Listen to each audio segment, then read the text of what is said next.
saying, and I'll give you a big tip. Free. Oh, wow, this is something else. No, okay.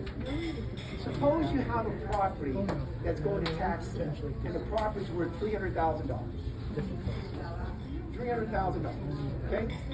Taxes are probably going to be about what? $5,000. Let's say $5,000. Okay? But aren't there times they didn't pay the whole taxes up? Isn't there times they didn't pay the whole $5,000 up? Right? They were short. That's what everybody does. They maybe paid $4,500. Right? They made a part. Made a partial payment. So that money's still owed, correct? If they don't pay, what happens? It goes to tax sale, right? See, that is Correct? Yeah, it goes to tax sale.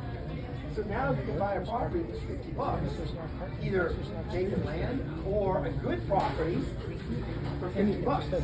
Maybe a lien on it, correct? At 16% in Arizona, or Florida 18%, or whatever it is. Now, the next supplemental taxes that are due, because you got to pay the taxes of next year. Now you're going to